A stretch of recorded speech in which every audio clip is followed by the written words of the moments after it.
Hello বন্ধুরা, টলিপাড়ায় আপনাদের স্বাগত। আজকে কথা বলবো জি বাংলার জনপ্রিয় সিরিয়াল চিরদিনই তুমি যে আমার এই ধারাবাহিককে নিয়ে। ইতিমধ্যেই নায়ক নায়িকার ঝামেলা মিটিয়ে শুরু হয়েছিল চিরদিনই তুমি যে আমার। তার মধ্যেই একটা দুঃখের খবর, বন্ধ হয়ে যাচ্ছে চিরদিনই তুমি যে আমার। হ্যাঁ, আপনারা ঠিকই শুনছেন, 2 মাসের মধ্যেই বন্ধ হয়ে যেতে পারে চিরদিনই তুমি যে আমার। চ্যানেল থেকে এবং প্রোডাকশন হাউস থেকে তেমনই জানা গেল।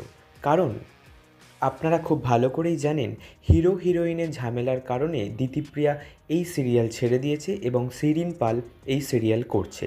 তারপরেই এরকম একটা নিউজ প্রোডাকশন হাউস চ্যানেলকে জানিয়েছে, শিরিন পালকে দিয়ে 2 মাস এই সিরিয়ালের শুটিং করাবেন। 2 মাস পর যদি মনে হয় যে সিরিয়ালের টিআরপি ঠিক আছে, দর্শক পছন্দ করছে, তাহলে এই সিরিয়াল কন্টিনিউ চলবে। না হলেই 2 মাস পর বন্ধ হয়ে যাবে চিরদিনই তুমি যে আমার। এই নিউজটি খুবই দুঃখের।